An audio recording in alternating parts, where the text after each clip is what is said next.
el Hijo a Dios. Me gustaría que alguien que tenga fe diga el Hijo a Dios. A ver, ¿alguien se anima? No lo escucho. El Hijo a Dios. Saludamos a los hermanos que nos miran a través del Facebook y saludamos también a los hermanos que nos escuchan a través de Radio Impacto AM 1440. Lo invito a todos ustedes que abran sus Biblias en Filipenses capítulo 2, versículo 3. Filipenses capítulo 2, versículo 3, escribe el apóstol Pablo lo siguiente: nada hagáis por contienda o por vanagloria, antes bien con humildad, estimando cada uno a los demás como superiores a él mismo. ¿No? Ahora se lo leo un poco con un español un poquitito más moderno. Dice: no hagan nada por pelea, por contienda o por soberbia, sino que háganlo con humildad y estimen a los demás como superiores a uno mismo. Significa que todo lo que hagamos sea para la gloria de Dios. Todo lo que hagamos, hermanos, sea para servir a Dios, y que en definitiva no se nos suban los humos a la cabeza, porque a veces ¿vieron que hay gente que la plata la cambia? ¿Conoce a alguien que la plata lo haya cambiado? Que antes, cuando se le caían los piojos de la cabeza, era buenísimo. Y después, cuando le quitaron los piojos y agarró 2 monedas, hermano, andaba subido a un pedestal. Entonces, hay gente que le pasa que la plata lo cambia, y hay otras personas que el ministerio lo cambia, o el servicio lo cambia, o trabajar para Dios los cambia.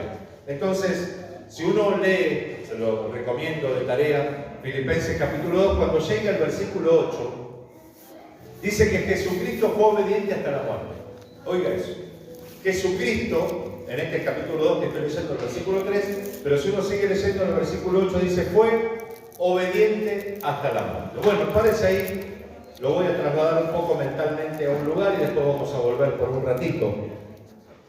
Qué bendición tan grande que tenemos de tener una iglesia y tener un país donde nos podemos congregar, donde podemos escuchar la palabra, donde no tengamos miedo de que en este momento entre, no sé, la gendarmería o el ejército o la policía a detenernos o a meternos presos por predicar o por escuchar el evangelio.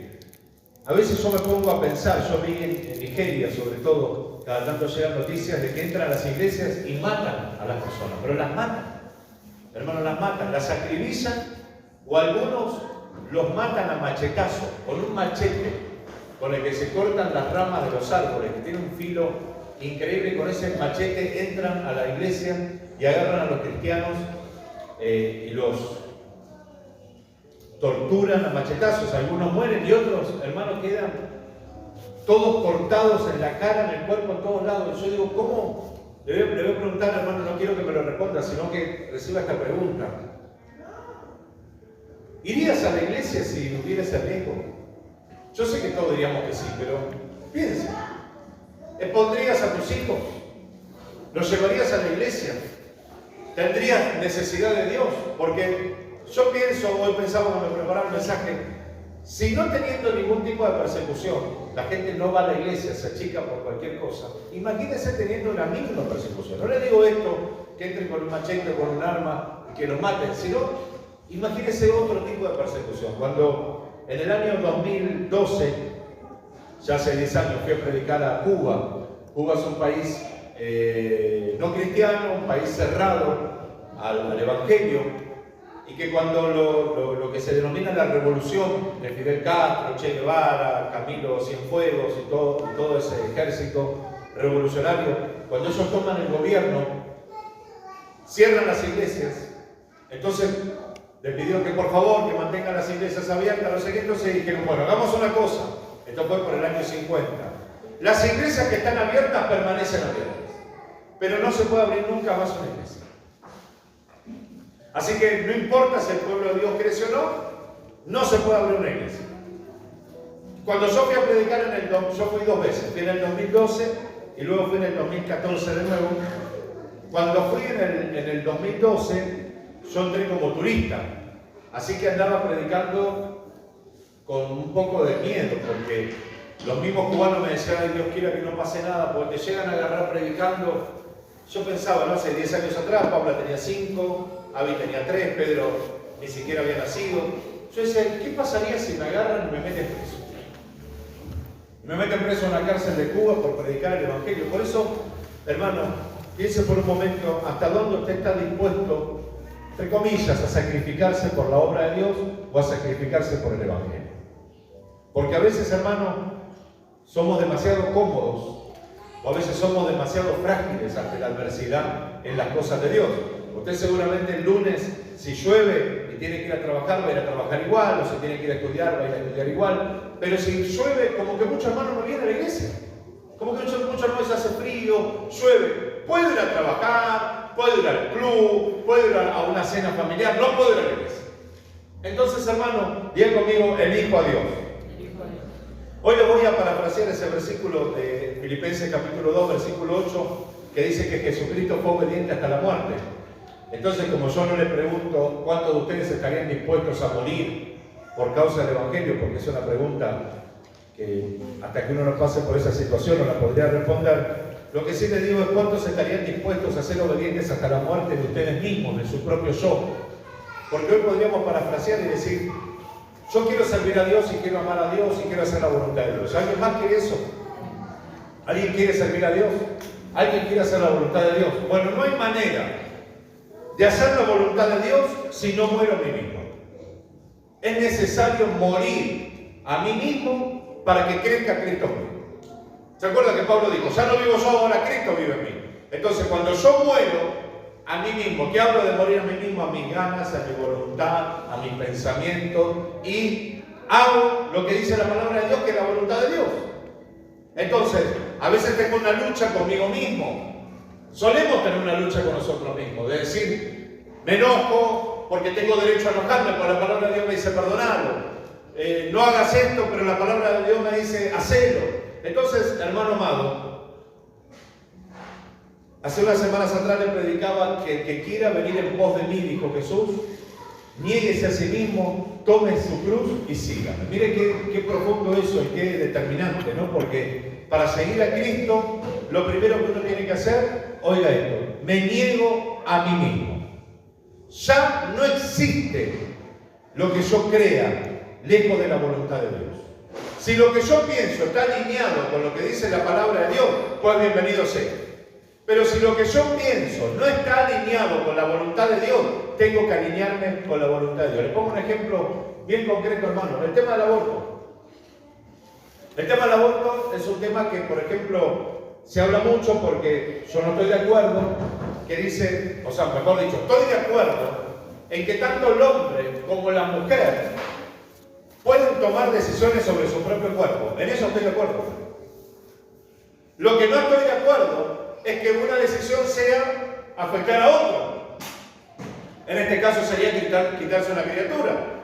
Porque si una mujer o un hombre, no pongamos solo la mujer, o un hombre quiere tomar decisiones sobre su propio cuerpo porque no quiere tener hijos, yo lo veo perfecto, es una decisión, pero entonces líguese las trompas, o si es un hombre, hágase una vasectomía. Eso es una decisión sobre su propio cuerpo.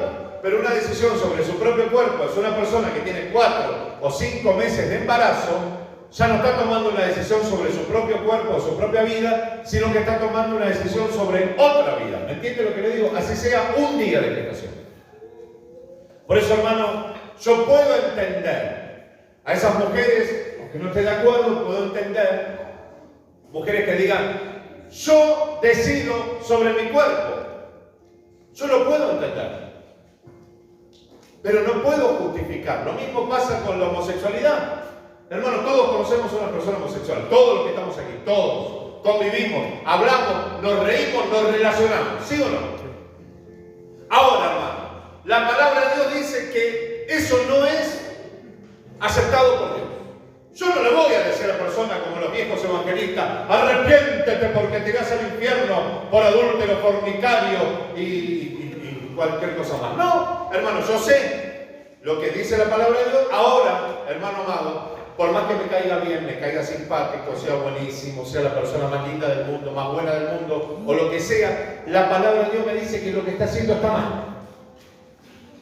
Y yo creo otra cosa, porque yo creo, bueno, se va a ir al cielo. No, si la palabra de Dios dice que está mal, yo tengo que negarme a mí mismo. Eso es negarse a sí mismo, quitar mis pensamientos. Bueno, hermano, con eso les puedo hablar toda una noche, porque a la gente le pasa con el tema del dinero, con el tema del noviazgo, hermano.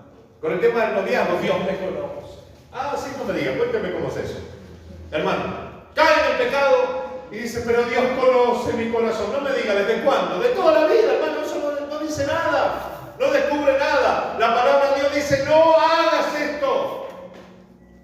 No hagas lo otro. Es que Dios sabe que yo lo hago, pero no, hermano. Dios sabe. ¿Cómo Dios no va a saber? No me digas a mí que Dios sabe porque Dios sabe. Pero lo que Dios te está diciendo en la palabra es que no lo hagas porque te va a traer consecuencias negativas. ¿Alguien me dice amén a eso? Eso es negarse a uno mismo. Negarse a uno mismo es hacer la voluntad de Dios. Tomar la cruz es decir, no tengo ganas de ir a la iglesia hoy que está lloviendo. Pero la palabra de Dios dice, no dejando de congregarse como algunos tienen por costumbre. Entonces voy a ir igual. No tengo ganas de dar mi ofrenda, ni muchísimo menos de dar mi diezmo, porque no me va a alcanzar. Pero la palabra de Dios dice que el que quiera seguirme o venir en pos de mí, niéguese. Alguien diga amén. Tome su cruz y síganme. Alguien diga gloria a Dios, por favor. Esto, hermano, lo que hace es me excluye de lo que yo quiero. Ya no va lo que yo quiero, yo ya no puedo hacer lo que yo quiero. Yo ahora tengo que hacer lo que Dios en su palabra quiere que haga. Inclusive, le voy a decir algo más, hermano. Los pensamientos. Tenga cuidado con los pensamientos, porque a veces no obramos, pero pensamos. O sea, vamos a poner un ejemplo, ¿no? Yo sé que mirar o estar con otra mujer sería adulterio. Pero yo la miro con una mirada lasciva. Pero no estoy cometiendo adulterio porque no estoy en el acto mismo. Claro, hermano, pero usted, si se está permitiendo los pensamientos, se están permitiendo pensamientos que van en contra de la voluntad de Dios. Y esto no quiere decir que a nadie le pasa, a todos nos pasa. El Señor Jesucristo fue tentado en todo. Pero, hermano, cuando venga la tentación, usted diga, no, eso es negarse a uno mismo. Negarse a uno mismo es decir, no tomo más, porque si tomo me voy a emborrachar. No salgo con determinada gente, porque si salgo con determinada gente me va a ir mal. No me voy a relacionar más con esta persona, porque voy a terminar cometiendo un pecado. Eso es negarse a uno mismo. Alguien me dice, gloria a Dios. Entonces, hermano, alguien diga hasta acá, elijo a Dios. Se anima a aplaudir al Señor, pero bien fuerte, vamos.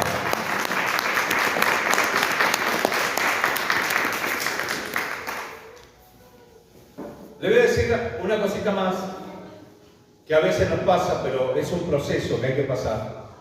Seguir a Dios a veces implica, tómelo, no lo tome literal, sino que tómelo espiritualmente, implica cierto sufrimiento. Porque al principio yo no entiendo que la carga que el Señor impone o pone sobre mí es una carga ligera, liviana. Entonces al principio me parece una carga fuerte, porque yo quiero hacer una cosa, pero la palabra de Dios me dice otra. Pero yo tengo muchas ganas de hacer eso, pero la palabra de Dios me dice otra cosa. Entonces, hermano, a veces el seguir a Cristo implica cierto sufrimiento para nuestro propio ser. Le voy a ir un poquitito más profundo todavía. Ninguno de los que estamos acá estamos desesperados por orar. Ninguno. La palabra de Dios dice oren sin cesar. En todo momento, en todo tiempo. No tenemos ganas, hermano. A veces tenemos ganas de otra cosa. A veces tenemos ganas de ver la tele, o tenemos ganas de ver una película, o tenemos ganas de escuchar música, o tenemos ganas de mirar el celular. Y no tenemos ganas de orar. Y si ponemos de un lado de la balanza las horas que pasamos con Netflix, con YouTube, o con las redes sociales en el celular, o con el WhatsApp, le puedo asegurar, hermano, que usted pasa promedio 10 horas por día y 2 minutos con la oración. Por eso, hermano, es importante hacer la voluntad de Dios aunque no tenga ganas.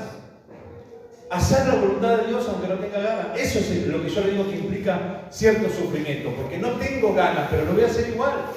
No tengo ganas, pero lo voy a hacer igual. Eso es obediencia a Dios. Y los no creyentes, las personas que no tienen al Señor en su corazón, no lo entienden. Ejemplo, hermano, a vos te habrá pasado, yo me alegro de que muchos de ustedes vengan viernes, sábados y domingos a la iglesia. De verdad que me alegro. Y es muy valorable que eso suceda. Pero hay gente que no lo entiende. Hay gente que dice, otra vez vas a ir a la iglesia. Pero no fuiste ayer. Pero no vas a ir mañana. Pero no fuiste el domingo. Pero tanto necesitas que Dios te perdone, te puedo llegar a preguntar. La gente no comprende, la gente no entiende que usted no viene a la iglesia porque anda llorando, perdóname. Que usted viene a la iglesia porque primero, tiene una relación con Dios. Segundo, tiene una relación con hermanos en la fe. Tercero, se siente cómodo. Y cuarto, recibe una palabra que lo instruye y que lo guía en su vida diaria. Entonces, hermanos amados, las personas no creyentes, aún familiares, amigos o conocidos, como no pueden experimentar la obediencia a Dios, no la entienden. Usted, hermano, yo le voy a decir una cosa. A mí me ha pasado un montón de veces de no tener ganas de hacer algo para Dios y hacerlo. Y a alguien más le pasó alguna vez que no tenía ganas. Hermano, no tenía ganas y lo hizo. ¿Y qué satisfacción más profunda se siente después de hacerlo? Qué bien se siente uno después de decir, lo hice. Hermano, pude hacer la voluntad de Dios. Cuando uno hace la voluntad de Dios se siente pleno. ¿Alguien dice gloria a Dios por eso? Aplauda de nuevo y le dan un versículo más. Vamos. Los que están entendiendo. Hoy no vino nuestro hermano Adolfo, pero yo les contaba la otra vez que estaba desesperado por venir, hermano. Le dio en el alta del hospital y estaba desesperado por venir. Pastor, yo voy. Digo, quédate tranquilo, quédate descansando, relájate, no te vuelvas loco. Dice, no, pastor, pero no voy a hacer como un mes. Quédate tranquilo. Hermano, quédate tranquilo. Entonces, miren lo que dice Jesús. Juan capítulo 4, versículo 34. Juan capítulo 4, versículo 34, Jesús les dijo, estaban comiendo y hablando de la comida y demás, y Jesús dice, mi comida es que haga la voluntad del que me envió y que acabe su obra. Alguien diga amén a eso. Ahora, ¿no le parece extraño, llamativo, que Jesús diga, mi comida es hacer la voluntad de Dios? ¿Qué significa esto, hermano? Yo sé que usted está con ganas de llegar a su casa para cenar y que hoy a la mañana seguramente desayunó y al mediodía almorzó y a la tarde picó algo, comió algo. Lo que la comida o el alimento es al cuerpo, la obediencia a la voluntad de Dios es al espíritu o al alma. Cuando yo obedezco a Dios, mi alma se alimenta. Cuando yo estoy en sujeción a Dios, mi alma se alimenta. Alguien diga gloria a Dios por eso. Entonces, hermano, si yo no recibo alimento, estoy raquítico, desnutrido. Y eso es lo que le pasa a muchos cristianos. Andan por la vida como cristianos, pero son cristianos desnutridos. Son cristianos raquíticos. Son cristianos que, como no hacen la voluntad de Dios, andan por la vida, hermanos, flojos. Y cualquier viento le sopla feo. Cualquier viento lo aparta de los pensamientos de Dios. Cualquier cosa es buena para satisfacer, en vez del alma o del espíritu, termina satisfaciendo el cuerpo o la carne.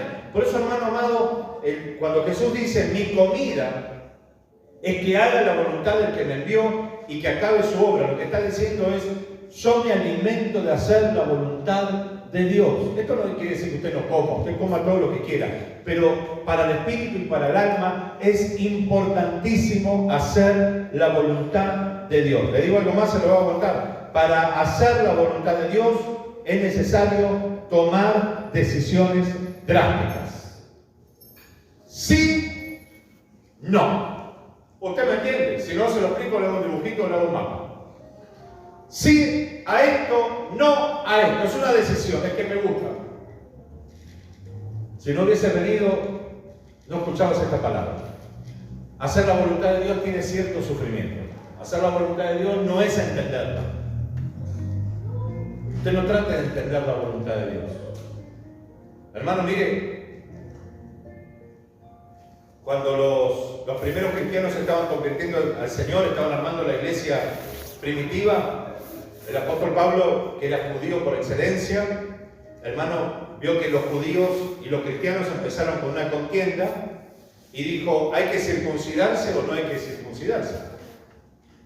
Porque los religiosos judíos al octavo día se circuncidaban. Entonces dice, ahora que nosotros nos entregamos al Señor, éramos judíos circuncidados, nuestros hijos, ¿tenemos que circuncidarlos? Y algunos decían sí, otros decían no. Y los cristianos que se convierten ahora de grandes o de jóvenes, ¿tienen que circuncidarse? Fue una buena pregunta, hermano, fue un buen dilema. Recuerda que la iglesia se estaba armando, así que hubo que apelar primeramente a la sabiduría divina y luego a la revelación de Dios, a que Dios le revele. Así que Pablo lo agarra a todo el mundo y dice: señores, vamos a echar luz donde hay oscuridad. A partir de ahora no es más obligatoria la circuncisión. Así que los nuevos cristianos gritaron amén. Gloria a Dios. Los judíos que se habían convertido al Señor decían: qué lástima, no se tienen que circuncidar. Ahora, hermano, uno de los discípulos del apóstol Pablo, Timoteo, dice: ¡gloria a Dios! Porque Timoteo no era judío, era nieto de judío, de la abuela judía. Entonces dijo: ¡gloria a Dios! ¿Qué sabe lo que le dijo Pablo? Pero vos sí. ¿Y sabe lo que tuvo que hacer ese hombre? Circuncidarse. Él lo dijo: pero si los demás no se circuncidan, vos sí. ¿Por qué vos sí? Lo que no expliqué, se lo voy a explicar. Voy a tratar de ser lo más profesional posible en el tema. En aquella época se hacían muchas misiones y no había estaciones de servicio, restaurante, bar, ni baños, ni paradores. Entonces, hermanos, donde los agarraba. Entonces, imagínense que podría haber generado un problema dentro de los judíos que se habían convertido al Señor, que su líder no esté circuncidado. Que un día, hermano, sin querer, en una misión, alguien vio. Dice: pero no está circuncidado. Entonces, para evitar ese conflicto, usted se va a tener que circuncidar. Y él lo hizo. ¿Pero por qué lo hizo? Por obediencia. Elijo a Dios. A veces, hermano, no hay que entender, sino que hay que obedecer lo que la palabra de Dios dice. Porque siempre lo decimos, ¿no? En la obediencia hay victoria, en la obediencia hay bendición, pero parecen frases muy amadas, porque después cuando hay que ponerla por obra, nos cuesta, hermano, y nos justificamos. Bueno, Dios conoce mis limitaciones, bueno, Dios conoce mi corazón, bueno, Dios sabe todo. Hermano, estamos de acuerdo absolutamente en todo, pero también Dios sabe que la palabra de Dios en todo lado dice que debemos obedecerla. ¿Alguien dice gloria a Dios por eso? ¿Sabe la cantidad de dolores de cabeza que se hubiesen evitado cristianos y cristianas si hubiesen hecho la voluntad de Dios o lo que la palabra de Dios decía, sin tratar de torcer la palabra de Dios, hermano? De que se... le pongo un ejemplo, hermano, un ejemplo familiar. Mi cuñada, una de mis cuñadas, hermano, venía a la iglesia, servía a Dios, tuvo un encuentro con el Espíritu Santo. El Espíritu Santo la bautizó de una manera que me encantaría que a mí me bautice.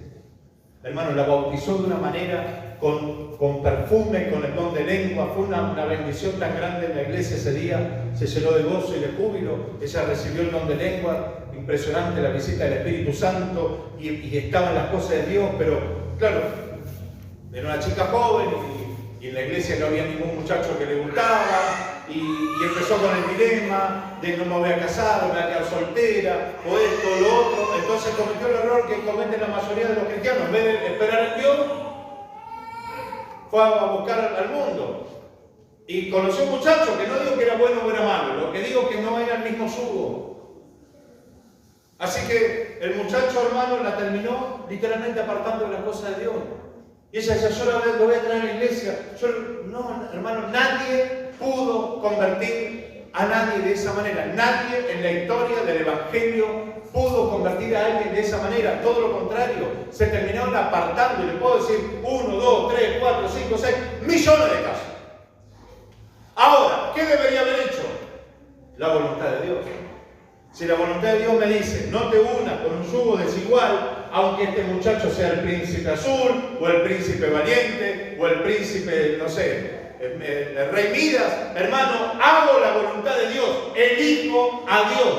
Alguien diga amén. Y si usted me ama tanto, haga como hizo Luciana Lopilato, que Bublé se congregue, que Bublé escuche de Dios, que Bublé lo hace a la iglesia. Después, será cristiano o no será cristiano, está en cada uno. O usted quiere estar conmigo, o usted va a tener que venir a la iglesia. Usted tiene que estar conmigo, yo soy una mujer que voy a ir a la iglesia. No me va a poder alejar de la cosa de Dios. Eso, hermano, es una decisión de elegir a Dios. Yo elijo a Dios. ¿Alguien me dice amén de nuevo? Aplauda de nuevo, ya vamos casi terminando. Y cuando estamos en la voluntad de Dios, que trabajamos para Dios, que estamos en las cosas de Dios, hermano, el servicio y la obediencia y trabajar a Dios nutre nuestro espíritu. Hermano, los que alguna vez sirvieron a Dios saben de lo que estoy hablando. Saben de lo que estoy hablando. Yo, esta semana mandaron una foto de los hermanos que iban a dar de comer a la gente de la calle. Esta semana, no sé si vos, Meni, le mandaste la foto. Mandaron una foto, ¿no? Yo veía, estaban acá en la puerta de la iglesia y vi un montón de hermanos que ya no están. Que están apartados, ¿no? No es que no están, o se están congregando a otro lado. Están apartados de las cosas de Dios. Pero ¿qué fue lo que pasó? En ese tiempo, hermano, cuando ellos volvieron de haber logrado a un hombre en la calle, una persona que necesitaba, hermano, su corazón latía más fuerte, su espíritu estaba lleno de las cosas de Dios, se sentían nutridos, se sentían fortalecidos, porque servir a Dios nutre y fortalece nuestro espíritu. Pero después, hermano, no es solamente mientras estoy en las cosas de Dios en la iglesia, después es en la semana.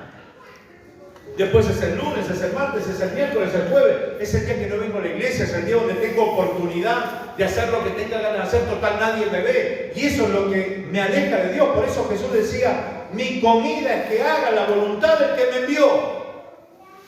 Yo me alimento de hacer la voluntad del que me envió. ¿Alguien dice conmigo gloria a Dios por eso? Así que, hermano, si bien autonegarse a uno mismo puede doler, obedecer a Dios genera gozo. Hermano, yo no le puedo contar lo que usted ya vivió. Todos los que están acá obedecieron a Dios y sintieron alegría, sintieron gozo, sintieron plenitud, ¿sí o no? No te boicotees, no te boicotees, no vuelvas atrás. Hermano, parece como que la vida fuera un gran juego de la oca, en el cual, la vida espiritual, ¿no? Fuera un gran juego de la oca, en el cual avanzo 3 casilleros, retrocedo 4, avanzo 2, retrocedo 5, hermano. Si a vos lo que te generó gozo, lo que te generó plenitud, lo que te generó alegría, fue hacer la voluntad de Dios, estar en las cosas de Dios, ¿por qué te apartas tanto? ¿O por qué te cuesta tanto sujetarte a la voluntad de Dios? ¿Cuántos me están entendiendo esta noche? Por eso, hermano, los que creemos en Dios, los que amamos a Dios, elegimos la sujeción, aunque el mundo no nos entienda. Hoy hablé con mi mamá nos espera mañana a la noche a comer y me dice, vengan temprano, vengan a las 9. Ah, no, cierto que vas a la iglesia. Ya está, lo tuvo que aceptar, lo tuvo que entender. Nosotros vamos a ir a comer y vamos a comer cuando salgamos de la iglesia. Y si tengo que hablar con gente, voy a hablar con gente y después voy a ir a comer a la casa de mi mamá. ¿Por qué? Porque elijo a Dios. Elegí a Dios. Y los que no me entienden porque no hacen la voluntad de Dios, lo van a tener que entender. Y si no lo quieren entender, tienen todo el derecho al mundo de decir, no vengas porque comemos tanto y yo no tengo ningún problema. Salgo a la iglesia y me voy a comer a mi casa. Gracias a Dios no me falta para comer. Pero los demás te tienen que comprender, te tienen que respetar tus pensamientos, tus ideales, tus convicciones cristianas. Hermano, si vos sos vulnerable a tu propia ideología de fe, hermano, si alguien te dice, ¿qué vas a hacer el sábado? No, voy a la iglesia, qué lástima, nos íbamos a juntar. Ah, bueno, voy. Con nada te quebraron, hermano. Con nada. No te rías, es verdad. Con nada. ¿Qué haces el sábado a la noche? ¡Ay! No, voy a estar en casa, no vamos juntados, para acá, para allá, para Supán y para Zapesú. Y vos decís la voluntad de Dios, la voluntad de Dios, la voluntad de Dios, vos sabés que si van, caes. No estoy hablando de que cometa el pecado más grande de su vida, sino que vos sabés que hay lugares que no tenés que ir, personas con las que no tenés que estar, horarios en los que no tenés que volver. La noche se hizo para dormir, ya todo usted ya lo sabe. Hermano, ya lo sabe. Entonces, hermano, la voluntad de Dios, hacer la voluntad de Dios, sujetarme a la voluntad de Dios, genera un contentamiento. Aunque en el momento no lo entienda, aunque a lo mejor me vaya refunfuñando a mi casa, aunque diga al final, en la iglesia no hay libertad, pero más temprano que tarde lo vas a entender. Porque después, hermano, está la otra. Soy un cristiano liberal. ¿Qué es un cristiano liberal? Un cristiano vale todo. Y yo, usted sabe, hermano, que yo soy una persona muy abierta de mente y que no soy de los que ve pecado en todos lados, pero sí soy de los que la palabra de Dios dice que eso es pecado, y si la palabra dice que eso es pecado, eso es pecado. Y si la palabra de Dios dice que no lo haga, no lo haga. Y si la palabra de Dios dice todo eso, es porque Dios sabe la verdad. Entonces, hermano, no juego con fuego. Ni tampoco me anoto el poroto a mi favor diciendo, todo me es lícito. Todo me vale, Dios me permite todo me es lícito. Yo conocí cristianos en esta iglesia, que ella, pero si la palabra dice todo me es lícito. ¿Y cómo sigue el versículo? No todo me conviene. Pero no todo te conviene. Es verdad que todo te es lícito. Vos podés hacer lo que quieras. Hermano, ahora cuando usted salga de acá, no lo haga, por favor. Usted salga, elija el auto que más le guste de la otra cuadra. No lo haga en la puerta de la iglesia, hermano. Elige el que más le gusta. Vea uno lindo, con llantas deportivas, y vaya al vidrio y súbase y manéjelo. Le aseguro que lo va a poder hacer. Le aseguro, lo va a poder hacer. Lo que también le aseguro, hermano, que no le va a convenir. Eso es lo que Dios nos habla. Todo está lícito. Vos podés hacer lo que quieras. Vos podés ir al chino y decirle, disculpe, me da la galletita hasta allá. O ir al kiosco de la otra cuadra que está al lado del chino. Le pedí lo que tiene allá atrás, cosa que la señora se tenga que dar vuelta y caminar por el pasillo. Y le saqueas todo. ¿Lo podés hacer? Sí, lo podés hacer, pero no te conviene que lo hagas. Eso es lo que Dios nos dice en su palabra. No hagamos lo que no nos conviene. Sujetémonos a lo que Dios dice que sí nos conviene. Por eso, hermanos, qué contentamiento hay en las cosas de Dios. Yo veo hermanos aquí en la iglesia que como están sirviendo a Dios y los veo más contentos. De verdad digo, los veo más contentos porque la cercanía de Dios, sentir su aprobación, sentir la aprobación de Dios genera contentamiento y con gozo. Termino con esto, hermanos, que acá me están entendiendo, ¿verdad? Algún día a todos los que estamos acá presentes, todos, desde, ¿quién es el más chiquito? Ian, ¿no? Todos. Desde Ian hasta el más grande o la más grande, que no sé quién será, yo no soy seguro. Algún día nos va a tocar partir con el Señor. Y algún día cuando nos toque partir con el Señor, hermanos, nos encontraremos con el Señor, estaremos en la presencia de Dios todos. Yo como sé, hoy se pueden morir ustedes, pero en 100 años me puedo morir yo. Esto es así, la vida es así. Así que, hermano, dice la palabra en Mateo capítulo 25, versículo 21. Y su Señor le dijo, bien, buen siervo y fiel, sobre poco has sido fiel, sobre mucho te pondré. Entra en el gozo de tu Señor. Mire qué lindo, hermano, ese versículo, ¿no? Vuele un ratito conmigo en su mente y piense, qué lindo el día que estemos en la presencia de Dios y que Dios no nos diga, tenías para dar más, ¿eh? La verdad que te di tantos dones, tanto, pasá. Pero vieron yo cuando iba a la escuela, hermano, mi mamá me decía, ¿por qué no estudias más? Y yo decía, porque ya sé como para aprobar. Me conformaba con aprobar. Yo fui de la generación que el primer año se aprobó con 7, el segundo con 6, el tercer año aprobó, no alcanzó, superó, no superó, te llevabas un tema, 2 temas, 3, no, conmigo hicieron un experimento como un hámster, hermano, hasta quinto año. Así que, pero yo estudiaba, hermano, con suerte para aprobar. Y no podemos hacer lo mismo con las cosas de Dios. Andar con las cosas de Dios para probar. Me conformo con venir a la iglesia, me conformo con ir un fin de semana, me conformo con ir cada tanto, me conformo con dar mi diezmo, me conformo con ayudar en algún departamento de la iglesia que necesite. No, hermano, qué bueno que el Señor nos diga, bien, buen siervo y fiel, sobre poco has sido fiel, sobre mucho te pondré. Pero escucha esta frase después. Entra en el gozo de tu Señor. ¿Alguien recibe la palabra esta noche? ¿Alguien puede decir gloria a Dios? ¿Alguien dice el hijo a Dios? No lo escucho, a ver, el hijo a Dios. Aplauda bien fuerte, pero bien fuerte al Señor.